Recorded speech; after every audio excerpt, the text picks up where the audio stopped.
Good morning, good morning, good morning. It is 8:30 a.m. here in New York City, and we are live again. So, if you're new and you haven't joined us or you haven't seen this episode, well, not this episode, but you haven't seen the show much, I'm going live every morning at 8:30 a.m. Eastern time. I'm in New York City. And if you're new to this show, checking out this show, this is just a show. I'm a regular guy, regular job, just trying to figure out how to build up enough passive income so we can, hit our financial goals. Everything I learn, I share here. And the idea is this is just a community where you can come in and share your thoughts, and we can kind of just talk about what we're doing, different wins, whether for real estate or ETFs, investing in stocks, whatever it is.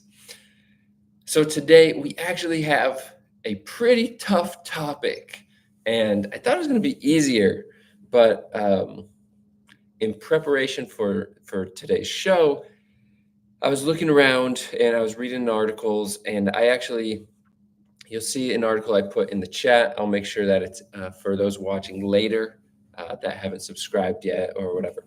Um, you can go and read that article. It's from money.com, and it talks about how much it costs to retire.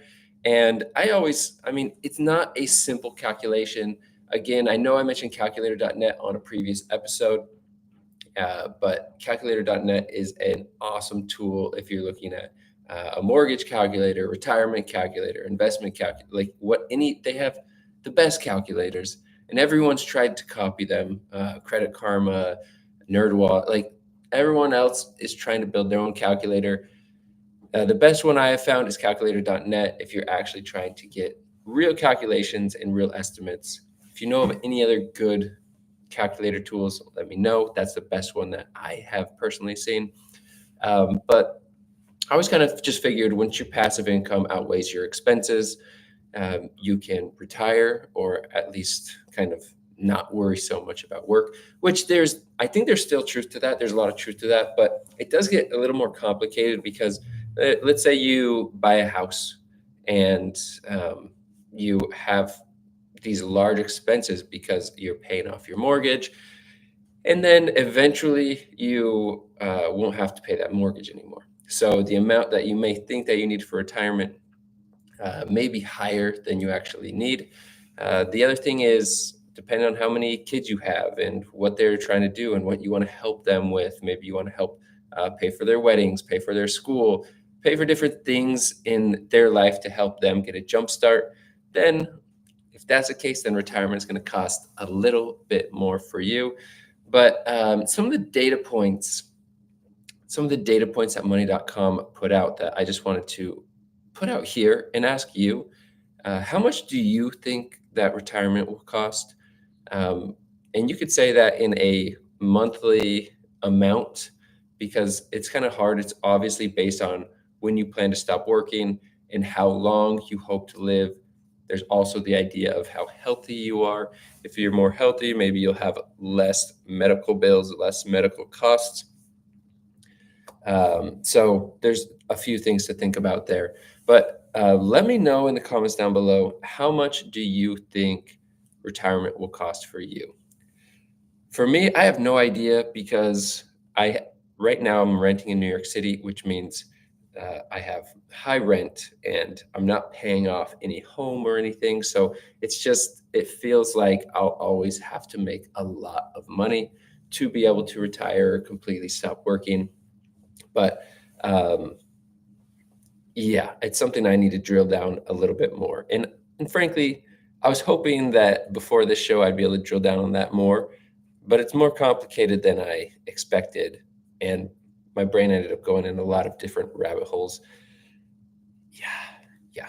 Anyway, okay, so three categories that this article mentioned is millennials, people who are just about to retire, so between 60 and 65 years old. And then the final is people who are actually retired right now. And they ask, like, how much do you believe you need for retirement? And then they asked the retirees, how much do they actually need currently in retirement? So the millennials think that you need just over $5,000 per month, which would be about, according to the article, about $1 million. And then you would be able to retire. Again, that's hitting like the normal retirement age. And so they're expecting the expenses to be just over $5,000. The people who are just about to retire are coming in a little bit lower at $4,800. They think they're going to need $4,800 a month once they hit retirement, which it seems like that would be a group that has it pretty dialed in based on their life.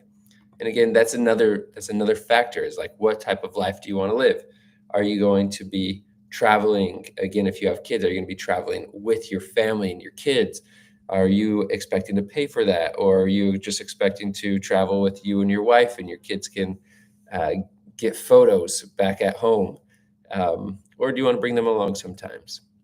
And then current retirees are saying that majority of them, or the average, is living on $4,170 per month, with a third of those people living on less than $2,500 a month, which I thought was so low.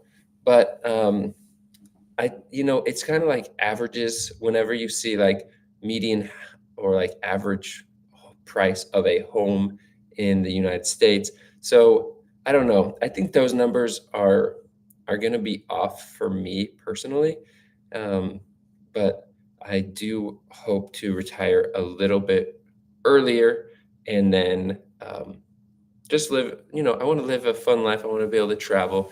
So I guess my question, and today's just a short one, my question for you, or my challenge for you, is to figure out what age you will be able to retire at based on your current earnings, and then see if you can do anything to bump that up a little. Like maybe it's save a couple extra $100 per month. I don't know what stage you're at in your career, or if you're just in your 20s, just getting started, but at least you'll be able to go through and see that what it's going to look like to retire, how long it's going to take.